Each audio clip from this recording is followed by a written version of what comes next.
Hey there you guys, Shaun here. Welcome to my Sunday vlog. That's right, another day, another vlog. I'm actually down in the basement of the church's library right now, with my church's library.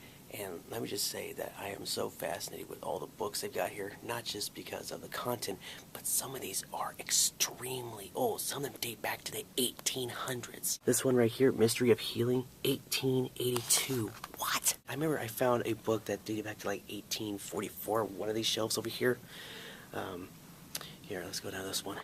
Whoa, look at this one. Ireland and Her Churches, 1867.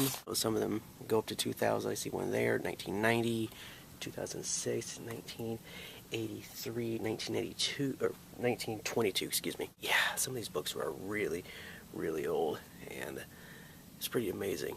This is like a history library, literally. Oh my gosh, look at this. Spry Hamilton Lectures, look at this. 1817. Wait, it looks like it might be 1810, but 1817. You know me, I love history. I love world history, and I like American history.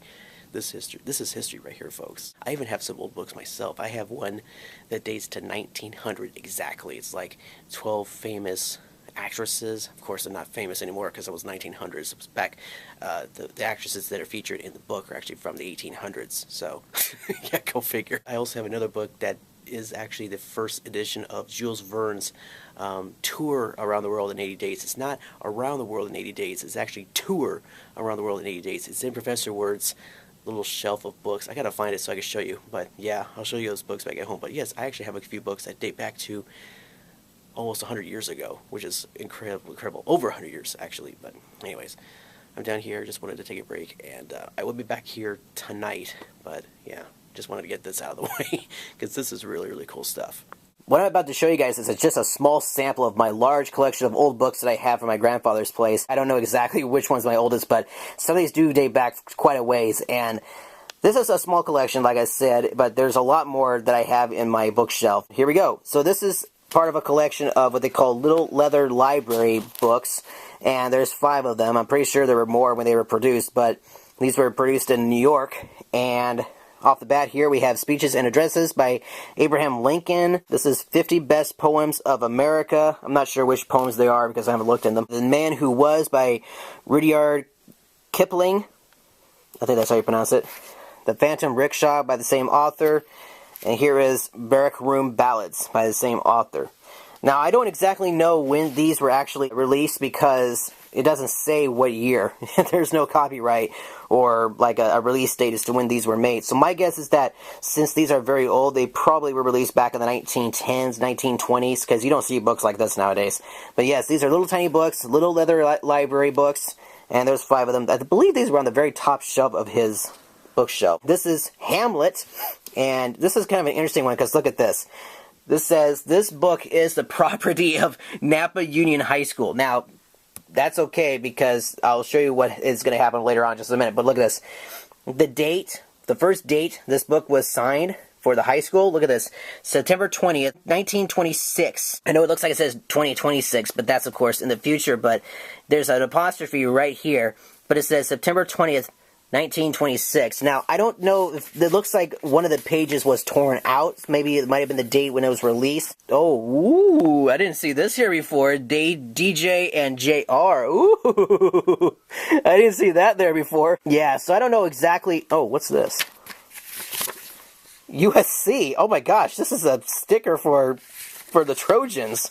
That's an old sticker. Goodness gracious. This is just goes to show you that I find all sorts of stuff in these books. There is no actual date in here, but my guess is that it was probably as early as like the 1920s. And so yeah, 1926. So my guess this is about 1920, 1910 book that was released. Now, look at this. All the way down here, you see all these different dates, right? Here's 27, 1928, 1933, 35, 36, 38. Oh, look at this. Like exact same date, only 2 years later. Look at that. April 28th, 1936. April 28th, 1938. But look at this. About 20 years later, look at this. Almost 20 years later, we got February 1951. That's my grandfather's signature right there. My guess is that my grandfather purchased this book because there's a price tag in here, 75 cents. So I think he purchased this from the high school. So, yeah, anyways, that is pretty funny that my grandfather's name would be in here. This next book that I have here is 12 Great Actresses. I believe earlier I said that this was 12 famous actresses, but it's actually 12 great actresses. Now, these are actresses that I have no idea who they are because these actresses, I believe, lived during the 1800s. Because look at this. When I open up the book, you'll notice that there's a page in here that separates the picture from the title there. You don't see books like that nowadays. Now look at this. It says, G.P. Putnam's Sons, New York and London, the Knickerbocker Press. Look at the release date. 1900. This book is 116 years old. That is crazy. That would mean that these actresses lived during the 1800s. 12 great actresses. I have absolutely no idea who they are. But anyways, yeah. Oh my gosh. So anyways, some of these may have been probably the 1700s as well. 12 great actresses from 1900, 116 years old. Now, this isn't the oldest book here, folks. This is the oldest book that I have so far, I believe. And look at this. Tour of the World in 80 Days by Jules Verne. For those of you guys who thought I was saying that incorrectly, it should have been Around the World in 80 Days. Look at that.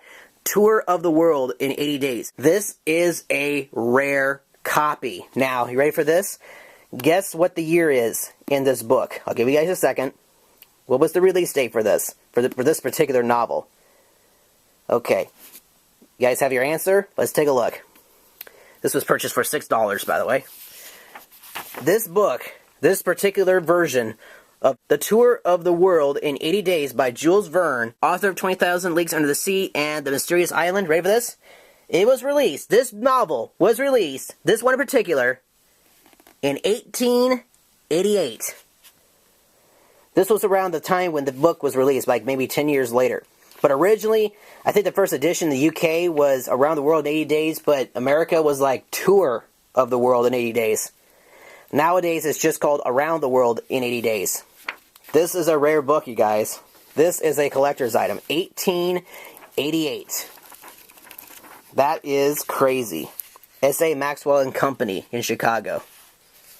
That is so cool to have this book on the shelf. I actually looked at a book over at the CSUN Matador bookstore, and it had a book of Jules Verne's novels, and it said 20,000 Leagues Under the Sea. One of them also said Around the World in 80 Days. Well, this is a rare one, because this is what it was originally called, Tour of the World in 80 Days. How about that? That is really cool. Anyways, that's a rare one, you guys. That is really cool. Well, I just got here to church, you guys, and I'm really, really feeling dizzy. I don't know what's going on with me. Guys, I'm seeing pink elephants. Okay, it's a purple elephant, I know, but it's supposed to be a reference to Dumbo, but it's purple. Okay, but just wanted to be silly. I just got back home, so I guess I need to finish up the video. So, I hope you guys enjoyed it. If you liked it, please be sure to hit the thumbs up button. It is greatly appreciated. Let me just state that I know that some people probably aren't so interested in the whole vintage stuff that I like here, but to be honest, I do, because it's, I don't know, I just like vintage stuff. I like American history. I like collecting certain things. I mean, look at what I've got here. I mean, the replica weapons here and the key and everything. It's just cool to me to own like pieces of history and all that. So some people may not find that interesting, but you know what? I think it's cool. Like the old books dating back to like the 1800s. That's cool. You don't see that stuff nowadays, right? Usually that stuff's tossed in the trash or recycled or whatever.